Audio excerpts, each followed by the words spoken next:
تو وہ بھی دیکھے گا، شر کرے گا تو اسے بھی دیکھے گا. بس ہم ہیں مختار، اختیار کے قائل، مذہب کو ماننے والے، اور جو اپنے آپ کو مختار مانتا ہے وہ بآواز بلند صلوات پڑھے.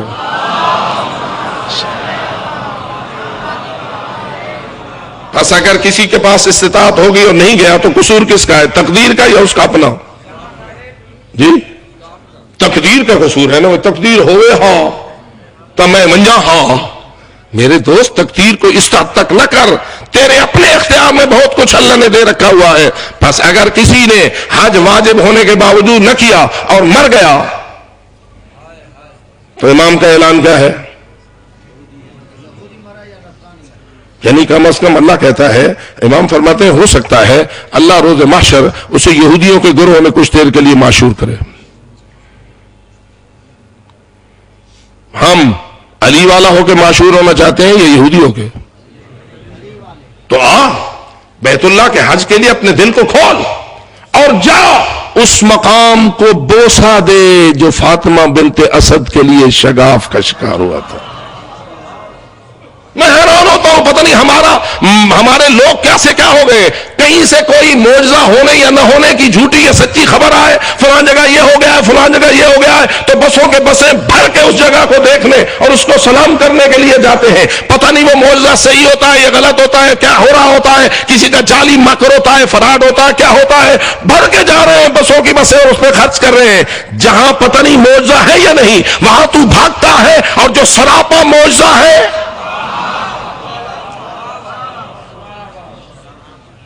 کسی کو شک ہے بیت اللہ کے ولادت گاہ علی ہونے میں؟ جی پکی بات ہے یا کچی بات ہے؟ اگر پکی بات ہے، اللہ نے تجھے پیسے دیے ہیں، اللہ نے تجھے صحت دی ہے، جا اس مقام کی زیارت کر اور طواف کر اس بیت اللہ کا. کہ اگر تو بیت اللہ کا طواف ہوگا تو موحد ہونے کے ناطے سے تو اللہ کے گھر کا طواف کر رہا ہے، ولی اللہ کو ماننے کے ناطے سے تو علی کی ولادت گاہ کا طواف کر رہا ہے. اس سے بڑھ کر اور تیری سعادت کیا ہوگی؟ دوڑ ان صفا و مروہ کے درمیان جس میں کبھی زہرا دوڑی تھی.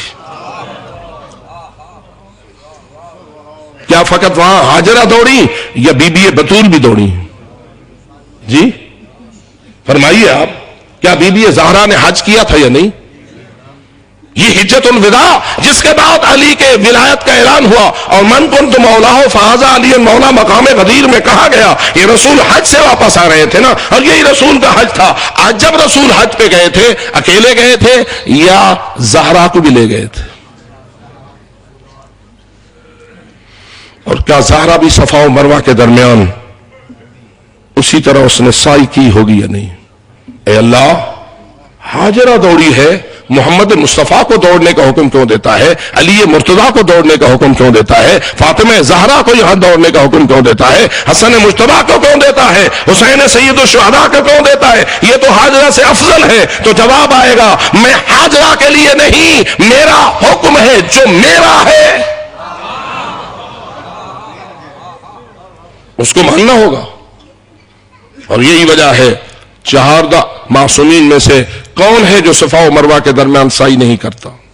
حتیٰ کہ روایات میں موجود ہے امام زمان علیہ السلام ہر سال حج میں ہوتے ہیں. اور آپ کا کیا خیال ہے، امام زمان علیہ السلام کو ہونا چاہیے یا نہیں؟ حج جیسی سعادت سے امام کو کسی سال محروم ہونا چاہیے؟ ہونا چاہیے نا. اور جب ہونا چاہیے، جہاں یہ سید و سردار کہ جس نے پوری زمین کو عدل و قسط سے پر کرنا ہے وہ دوڑتا ہے، تو تیرے میرے لیے سعادت نہیں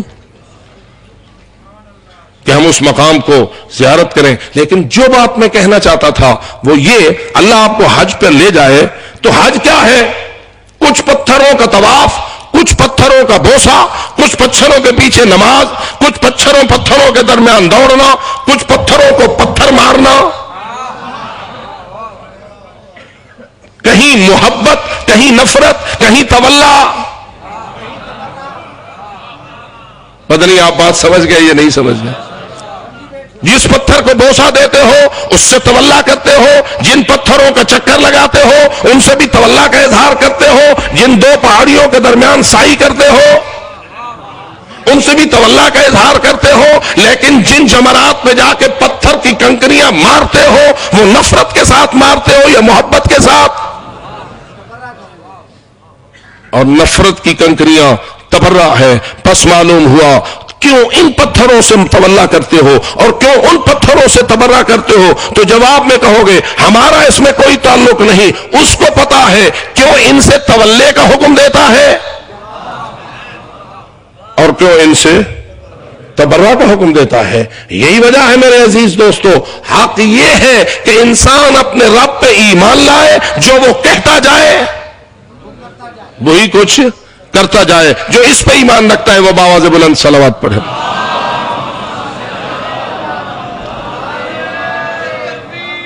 اللہ اکبر، یا رسول اللہ۔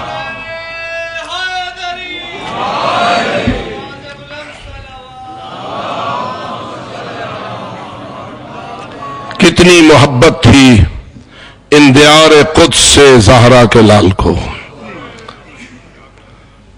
اور کتنی عظمت و اہمیت کے قائل تھے ان امور کے لیے، لیکن جیسے کل میں آپ کو عرض کر رہا تھا، یہ میرے مولا دین بچانا تھا اکیلے چلے جاتے،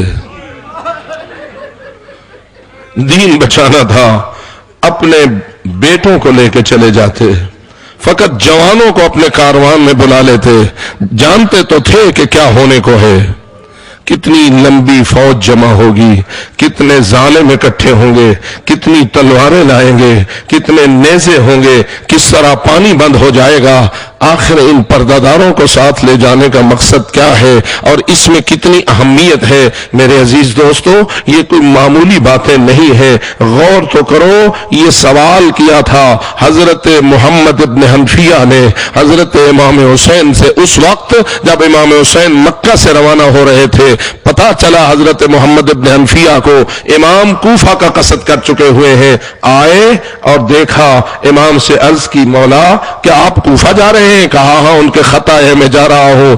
کہا کوفہ والے تو ایسے ہیں جنہوں نے نہ بابا علی سے وفا کی تھی، نہ بھائی امام حسن سے وفا کی تھی، یہ تو بے وفا ہے، آپ وہاں کیوں جا رہے ہیں؟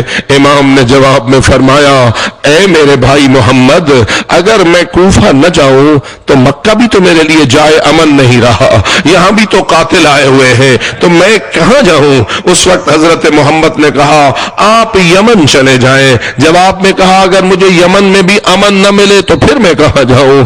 اس وقت حضرت محمد نے کہا آپ جنگلوں میں چھپ جائیں، آپ غاروں میں چھپ جائیں اور وقت کے بدلنے کا انتظار کریں۔ امام سمجھ گئے میرا مخلص بھائی میری زندگی بچانے کے مجھے مشورے دے رہا ہے۔ حضرت نے کہا اچھا میں تیری تجویز پر غور کروں گا۔ یہ رات کا وقت تھا، حضرت محمد اپنے خیمے میں چلے گئے۔ صبح ہوئی تو ایک غلام نے آ کے اطلاع دی، کہا آپ وضو کرنا چاہ رہے ہیں اور قافلہ مولا کا روانہ ہونے والا ہے۔ حضرت محمد سے نہ رہا گیا، دوڑے آ کر دیکھا تو کیا دیکھا، کاروان آمادہ تھا، امام حسین بھی اپنی ناقہ پہ سوار تھے اور حضرت محمد نے اعلان کوچ ہونے سے پہلے بڑھ کے حضرت امام حسین کی ناقہ کی مہار کو پکڑ لیا اور عرض کیا مولا کیا آپ نے مجھ سے وعدہ نہ کیا تھا کہ میری تجویز پہ غور کرو گے؟ کہا ہاں میں نے غور کیا۔ پھر کہا مجھے کہے بتائے بغیر پھر آپ کوفہ جا رہے ہیں؟ فرمایا اے محمد سنو، جب تم چلے گئے تو خواب میں مجھے نانا کی زیارت نصیب ہوئی، خواب میں مجھے نانا کی زیارت نصیب ہوئی۔ نانا جو کچھ مجھے فرما رہے ہیں اس کے اندر یہی کچھ ہے کہ ان اللہ قد شاء یرانی قتیلا، اے محمد اللہ چاہتا ہے کہ مجھے وہ مقتول دیکھے، مجھے وہ شہید دیکھے۔ عزادارو یہ سننا تھا بکا شدیدہ۔ حضرت محمد نے سخت رونا شروع کر دیا۔ آپ تو محبت سے روتے ہیں اس لیے کہ 1400 سال بعد آپ کے سامنے مصیبت بیان ہوتی ہے، ذرا اس باب الجاہ کا منظر دیکھ جو مولا امام حسین کا بھائی ہے اور سن رہا ہے کہ شہید ہونے کے لیے جا رہے ہیں۔ سخت رونا شروع کر دیا، روتی ہوئی نگاہوں کے ساتھ پچھلے کاروان پہ نظر ڈالی تو کاروان کی حالت کیا تھی؟ کسی اماری میں زینب کبریٰ بیٹی ہے، کسی اماری میں ام کلثوم بیٹی ہے، کسی اماری میں سکینہ ہے، کسی اماری میں فاطمہ ہے، کہیں وہ بی بی ہے جس کی گود میں علی اصغر جیسا ننھا پھول ہے۔ حضرت محمد کا ان پردہ داروں کو دیکھنا، روتی ہوئی نگاہوں سے پوچھا مولا اگر شہید ہونے جا رہے ہو تو ان پردہ داروں کو کیوں لے جا رہے ہو؟ ان پردہ داروں کو کیوں لے جا رہے ہو؟ عزاداروں محمد حضرت امام حسین کے لیے اب جواب دیے بغیر بھی چارہ نہ تھا اور جواب دینا بھی لازم ہو گیا تھا۔ اب کیا کہا اے محمد ان اللہ قد شاء یراہن سبایا، محمد اللہ چاہتا ہے ان کو قیدی حالت میں دیکھے۔ پس معلوم ہوا امام حسین نے واضح کیا اے میرے محمد بھائی، جس مشن کو بچانے کے لیے میری شہادت کی ضرورت ہو گئی ہے وہ فقط شہادت سے بھی مکمل نہ ہوگا بلکہ اسی مشن کے تحفظ کے لیے ان بیویوں کا قیدی ہونا ضروری ہو گیا ہے، ان بیویوں کا رسن بستہ ہونا ضروری ہو گیا ہے۔ جو مولا کی شہادت کو سن کے رو رہے تھے، بتائیے ان کا حال کیا ہونا چاہیے جب وہ سن رہے ہیں کہ زینب قیدی ہونے جا رہی ہے، ام کلثوم رسن بستہ ہونے جا رہی ہے۔ بکا بکان شدیدہ محمد روتے رہے اور قافلہ چلا گیا، لیکن میں ایک جملہ کہہ کے اپنی محفل کو ختم کروں۔ اے محمد شنیدن کے بود مانند دیدل، سننا کچھ اور ہوتا ہے، آنکھوں سے دیکھنا کچھ اور ہوتا ہے۔ آپ نے اپنی بہنوں اور بھتیجیوں کی رسن بستہ ہونے کی خبر سنی ہے، آپ نے ہاتھوں میں رسیاں دیکھی نہیں، آپ نے محملوں پہ چڑھا دیکھا نہیں، آپ نے درو بازار میں جاتا ہوا دیکھا نہیں۔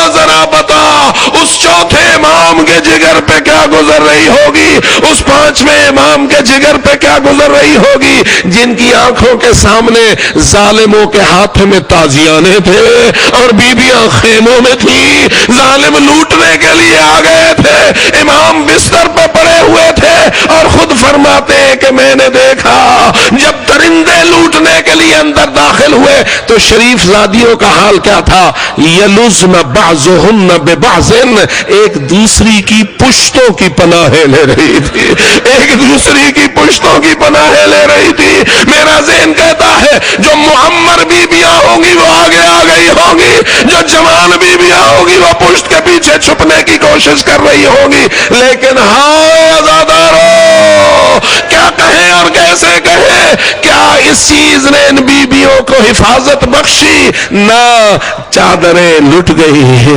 زیور چھن گئے، ہاتھوں میں رسیاں، کبھی ابن زیاد کا دربار اور کبھی یزید کا دربار، اور بالآخر وہ وقت بھی آیا جب یزید کے دربار میں ایک کمینہ اٹھا، حسین مولا کی ایک جوان بیٹی کی طرف اشارہ کیا اور کہا یا یزید حبلی ہذہ الجاریہ، اے یزید یہ بچی مجھے قریض بنانے کے لیے دو دو۔ تڑپ گئی ہے زہرا جائی اور لپٹ گئی ہے پھپھی کے بدن۔